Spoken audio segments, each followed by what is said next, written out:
Michael, have you been to Washington, D.C. yet?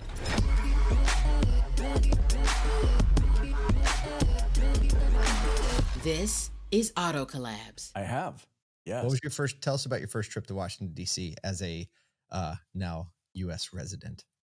Well, I went when I was not yet a U.S. resident. So I was enamored by all of it. I was like, oh man, the Smithsonian. Storm the gates. Yeah, exactly. I was like, oh Canada my does gosh. that kind of thing. But And go then ahead. and then I was like, wait, am I in Europe or am I in America? Because this all looks like France right now. Really? Yeah. Well, because there's the Washington Monument that looks exactly like where Marie Antoinette. Like, so basically the Louvre. Well, we wanted to be France back when we built all that stuff originally. Yeah, it's that whole like passageway right to the Abe Lincoln Memorial. Like even the water. Yep. The water, everything. Like the Abe Lincoln Memorial would essentially be the Arc de Triomphe in Paris. But it's just that. Exactly. So the cool. Champs-Elysees is the big pool. That's right. Exactly. Yep, exactly. But it was cool. I loved it. You know, what I love about Washington is there's definitely an energy shift there. Like I felt like I could feel a different energy in that city. Like there is stuff happening here. Yeah. I mean, today's guest, Hilary Haron, has actually spent a good bit of time advocating for dealers in Washington, D.C. Interesting to get her insights here. Also, multi-generational dealer, all the ingredients for a great podcast. So we hope you enjoy this interview we have with Hilary Haron. Hilary, thank you so much for joining us today on Auto Collabs. Thank you very much for having me. I'm excited to be here. So you kind of have an automotive career that has now really cycled one full gamut, as I would put it. So can you just summarize your journey in the auto industry, like kind of from the beginning to like where you are now? I will do my best to keep it concise. It's all right. Summary. Well, yeah. Well, there was this one air summer. Summary. Notes, the cliff note. So my grandfather, he was a mechanic. He consigned a car. That seemed a little bit easier than wrenching. He was a mechanic when it was traditional wrenching, right? And our family is Armenian. So at the time there was quite a bit of persecution. And so that kind of set his goals lofty. And he was like, I don't want to be a used car dealer. I want to be a new car dealer. So he kind of went about doing that. Got a few new car franchises, settled with Jaguar, brought Land Rover over.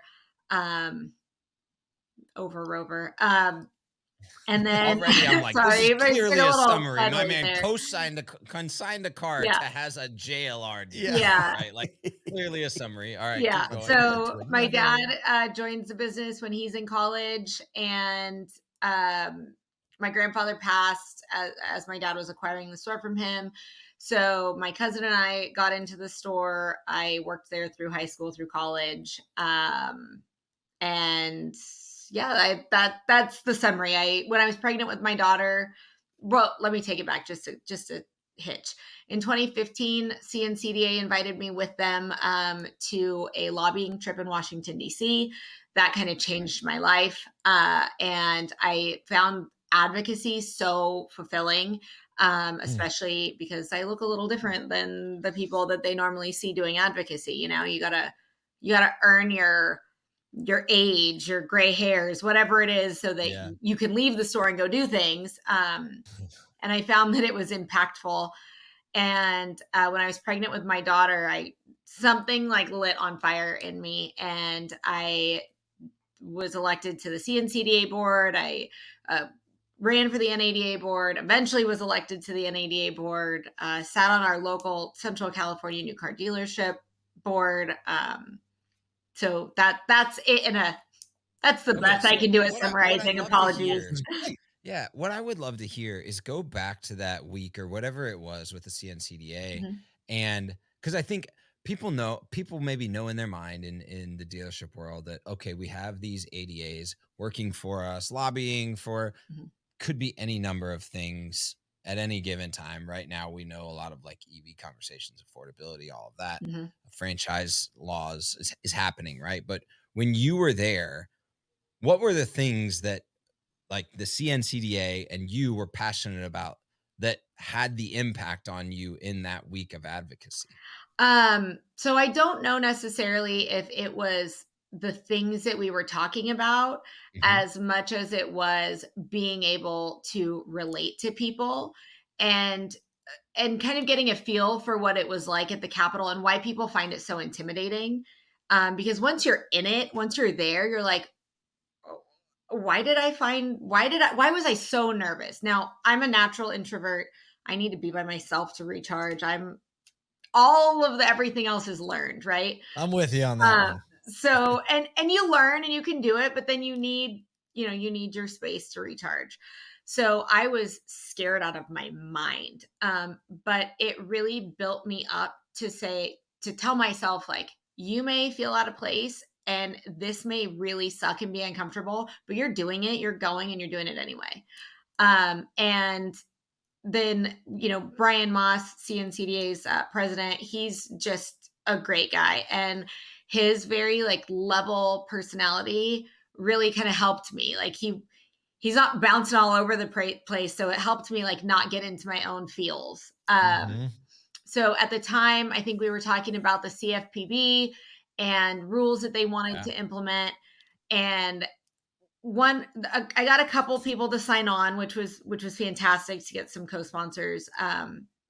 But one of them, what the most impactful conversation I think was with a staffer, like a younger staffer in a hallway, explaining to them what would happen if they were trying to buy a car that had been grounded because it had a recall for a sticker on it, and what that would do to the price of cars, and where that person was in their life, relating it to them. And that young man saying, nobody's ever talked to me like I matter, and nobody has ever explained it to me in a way that I could understand. And I was like, come on now. Well, I've never talked to anybody either, and I'm just as scared and freaked out. So yeah, I get goosebumps even thinking about that moment in a dingy, weird hallway, and that legislator signed on as a co-sponsor. So that's what changed. That's what there's a huge point in there because I don't know, Kyle, if you remember when we were talking about it was a dealer advocate in Delaware. They were talking about the fact that most legislators don't have a lot of time to really look into the issues in the bills, and they're advised largely by younger staffers who a lot of times are interns who also have believed a pop culture narrative about our industry, and they aren't fully informed. They're actually just letting that pop culture narrative go through to their decision making. They're influencing. And it sounds like what you just did was you just broke that chain, legitimately, to a support. Nobody has ever encapsulated that better than you just did. That is, well, the guy that said it to me, I'll remember his name before this podcast over again. But I'll take credit for it right now. There's a lot of little anecdotes or really long explanations, but that encapsulates it perfectly. The amount of bills that go across the floor, they don't have time to read about. And as long as bills get, and then you have other things, you have other organizations that are trying to make rules that, we're asking as dealers or consumers, we're asking them to pay attention to these other organizations that they're supposed to have oversight of. Nobody has the capacity for that. So they hire staffers that they think they align with. But a lot of times the staffers do have a pop culture, and I don't want to say they have pop culture politics, but they kind of have pop culture politics. It's when you're on your algorithm, it's like right? Story of origin. It's just that's their story of origin for the automotive industry. They've never been told a different story, right? Well, and some of them don't have cars, or some of them have never purchased a car, or especially some of in them, DC, right? Yeah, this is as close as I've ever been to experiencing an episode of House of Cards in real life. I gotta know. I mean, you want to go to DC with me? I would love to take you. Yes, done. And his name was Santosh Viswanathan. I need to know, is it a total bloodbath down there? Are they just fighting each other over different things they care about? And that's the problem, is that what we see is so sensationalized. What we are fed is to get an emotional reaction out of us, right? That's the only way they're going to raise money from us. It's the only way that they're going to get, people to argue with each other and ignore what's really going on. And without getting too far into my own political views, it's largely friendly. It's I was in a legislator's office last September, the September before, talking to the chief of staff who I've become friends with, and he was going to buy an EV. And my opinion on EVs, I have kept largely to myself because I've represented organizations that are very supportive of it. But at the Capitol, if every legislator were to buy an EV, where are they going to charge it? Right. At the Capitol, right. At the Capitol. They don't have it. No, not in the US, not in California. Like they don't have the infrastructure. I'm so excited you chose our show to like finally express your political views though. And announce your run for office. So great. Appreciate this. And they, so we were talking about that, and both the chief of staff for his DC office and his California office were there. And they were like, I didn't really think about it that way. And I was like, why are we missing the boat on hybrids? This is like the transition technology. Like, I get that we're shooting for the other world and hopefully landing somewhere acceptable. I guess. Golly. Well, I didn't expect the conversation to go that way. I had no clue we were going there. I'm like all done. My mind is buzzing. I'm like, I got to go to Capitol Hill. I got stories to tell. I want to talk to some people. Do you guys, like parking their EVs 3 miles away, then getting a gas-powered Uber to take them the rest of the way to the hill. Or what happens when you get stuck in that kind of traffic? I think this is something that practically we're going to run into, especially in the big metros, which is where most of the EVs are. The traffic is crazy. And in my opinion, the safety isn't there yet. And I think that those are things that need to be talked about at the Capitol. They don't know. How are they going to know that you need special safety equipment to treat an EV accident? Because until Mercedes did it, they had never published an accident report of 2 EVs. And that was last year. Wow. They're not going to know unless somebody goes and tells them. So what is tell the little tail end of the story. Kyle brought us back. Yeah. What is your position role in the auto industry right now? What has happened over the last 12 months? Things have changed a little bit. They have. So we sold our stores at the end of last year, at the end of 2023. And what I'm doing now is I'm a passionate advocate for the industry. So still having some of those conversations with legislators, just not in the same capacity. Launched my own podcast, really highlighting women in male-dominated industries. Thank you. And other advocates. So it's not just about the woman in the male-dominated industry, but also about people who are making space for that, who see the value and who have practically seen it reflected in their bottom line. And that's where I'm at right now.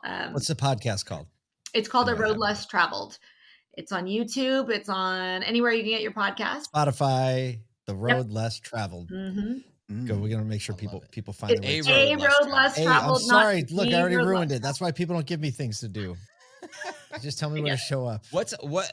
Give us some insight into the conversations that you've had there, because I'm sure, because it's multi-vertical, right? You're not just looking at the automotive industry there. There's probably been some insights because, like around here at ASOTU More Than Cars, we definitely recognize that there are disparities in the working gap between the community and the employee set, right? Mm-hmm.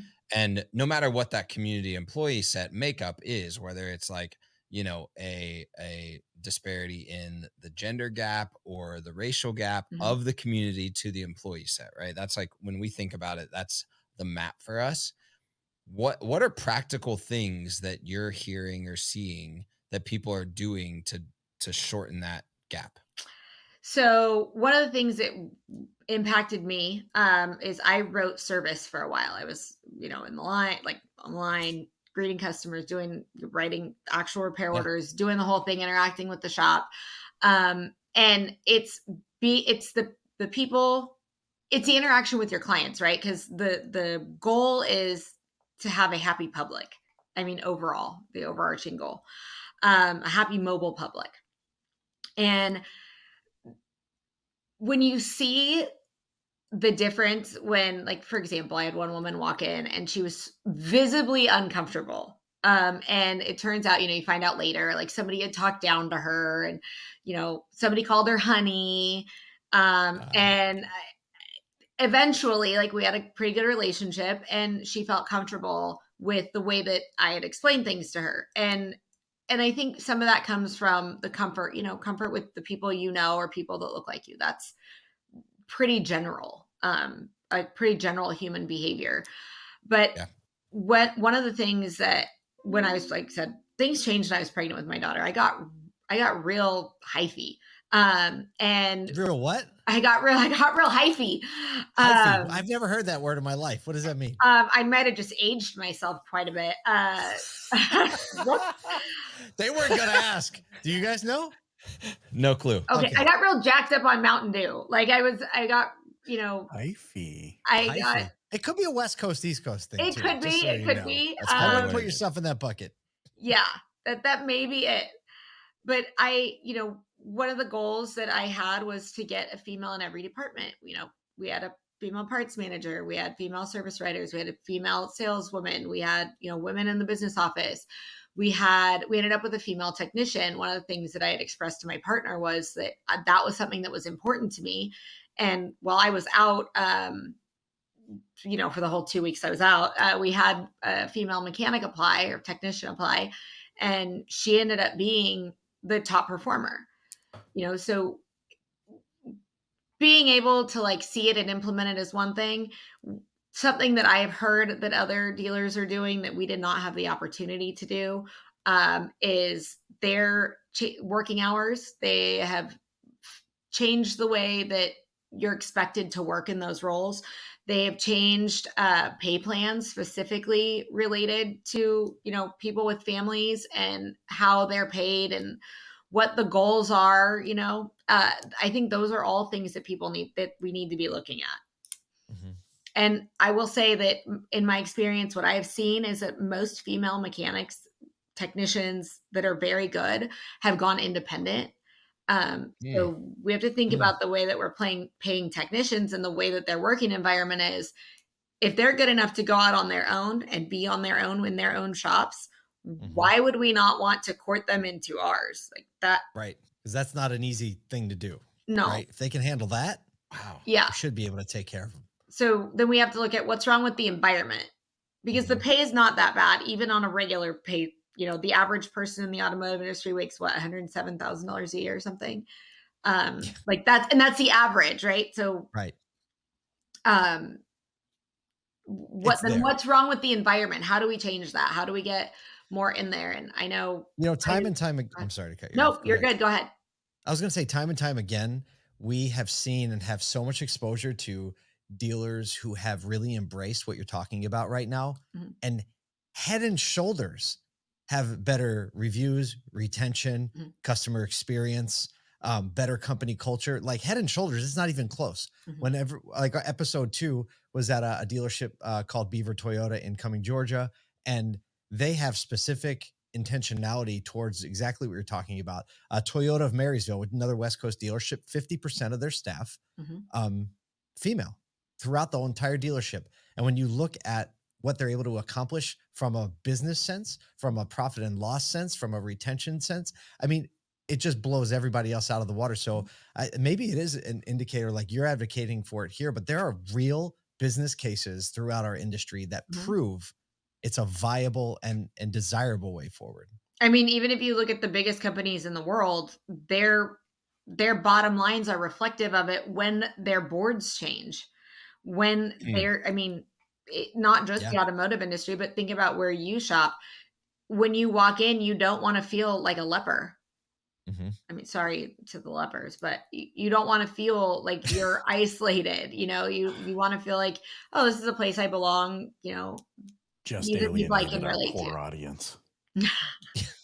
Dang it! My bad again. I knew Michael was cooking up a zinger after that. But let me ask you this, because our human nature tends to ruin everything, right? So we have this conversation. I grew up. I have 4 sisters, no brothers. I have 4 sister-in-laws, and so the minute I said I do, I went from 4 to 8, and that just felt so normal to me because of how my upbringing. So in some ways, it's difficult for me to understand why this is even an issue because I'm like, okay. On This the is the way flip it side, is. I understand why it's an issue and I understand what you're saying. How do we make it normal and not ruined? Here's what I mean by that, because you're going to have some dealership who wants to implement all of this and says, this is a great idea. Mhm. And then they're going to overcompensate. They're Yeah. going to be like, you're such a great mechanic for, for a human, they're going to like Yeah. overcompensate everything, which makes it even more uncomfortable. How do we encourage people that like, just can you be normal? I mean, holy, that's a whole episode in and of itself. But and I actually think that for me ties into like a whole mental health care thing. Um, Mhm. but I think it starts at home. It's the way that we talk to our kids. It's the way that we encourage our kids to talk to other people. It's the way that they see us interact with people, even when we're uncomfortable. Mm, And it's partially calling people out when you see it. If we're doing a board training on, I don't know, sexual harassment, it's being like, I'm sorry, is this really necessary? So you're telling me that like this is still like a thing that people do, and I haven't heard anything about any broken noses. So, really? Mm, So I think mm. interesting. Oh, I I think don't think you yeah, that was good. I mean I think a Yeah, lot of right. it is Like we don't run around the office breaking people's noses, but yeah. sexual harassment is still a thing. So this goes much deeper than, and I think why you're talking multi-vertical with your podcast is like Mhm, this goes much deeper than just how do you create an environment at the store, mhm, but how do you potentially as an employer go deeper and serve the like family narrative or the human narrative mhm. of the people in your stores to You have to keep craft your chill, that. right? Yeah, Like you said, you can't like overshoot it, but keep your chill and think about how you would want to be treated. Uh, I you love it. know, we're a pivotal generation, right? We're like the shift. So what you Mhm. guys are doing is saying that look, this industry that's amazing that moves everybody around in a way that they want to move. We're also people. And we're humans with human needs and human wants and human desires, and we want to be treated fairly and normally. Like, I think that's a big too part of much to it. ask. I agree. Yeah. I agree like that there is a shift going on in this kind of like transitional generation that we're in right now that for the first time ever, and I think some of this was brought upon us by market forces and things like Carvana, coming to the market and like bringing the conversation to the surface, Mhm. right? And saying it's okay to talk about it. And what has happened is a lot of dealers have come out of the woodwork saying, like, yeah, customers shouldn't feel like that. Like, we should be embarrassed that customers think that about our industry and we should do something about it. So, 100%. without a doubt, like, this is the generation where I think it will be different. Like, fast forward 10 years, I think the industry is fundamentally different and the Mhm. perception of it is fundamentally different because of the work that has been being done for like uh, I'll be a little gratuitous and I'll say like 10 years ago to 10 years from now, that like 20-year period as Mhm. like a generation.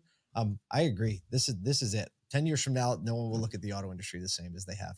Not And only that, there's going to be a bunch of EV chargers up on the hill as a I result of think this so. After podcast. this podcast, I don't want we'll Hillary coming see. back We'll there. Hey, see. Hillary, we have had Yeah. so much fun with you on the show today. Um, tremendous conversation. And to your point, and Paul, and like everything we're talking about, this conversation needs to be happening more often so that it becomes the norm. So we want to thank you for joining us and bringing your wisdom to Auto Collabs today. I appreciate you guys. Thank you so much for having me.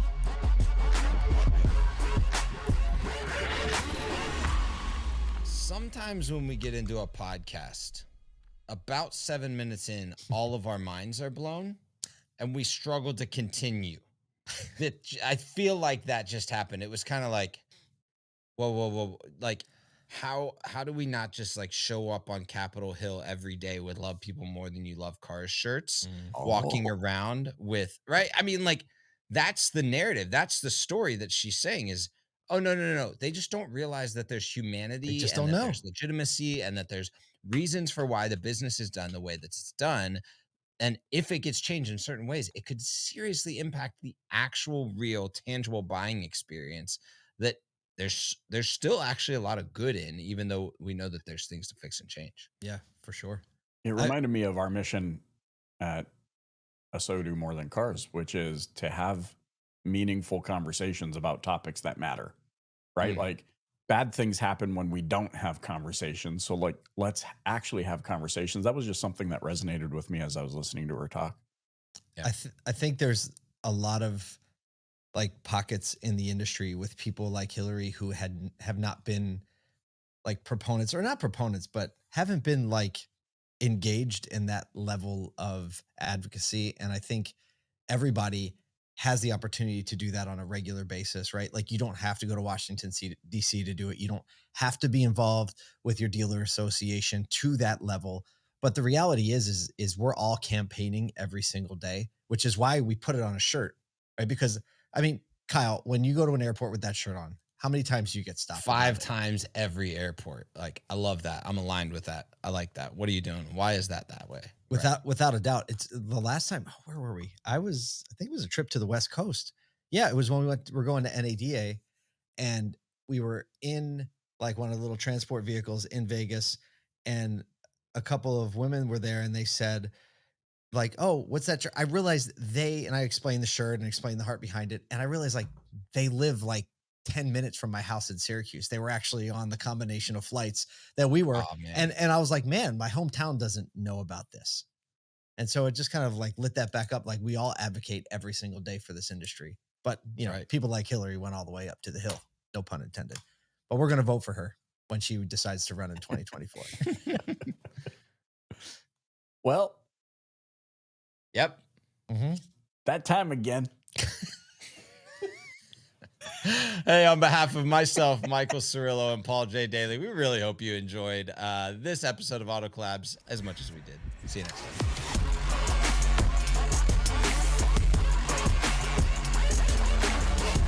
Welcome to Auto Collabs.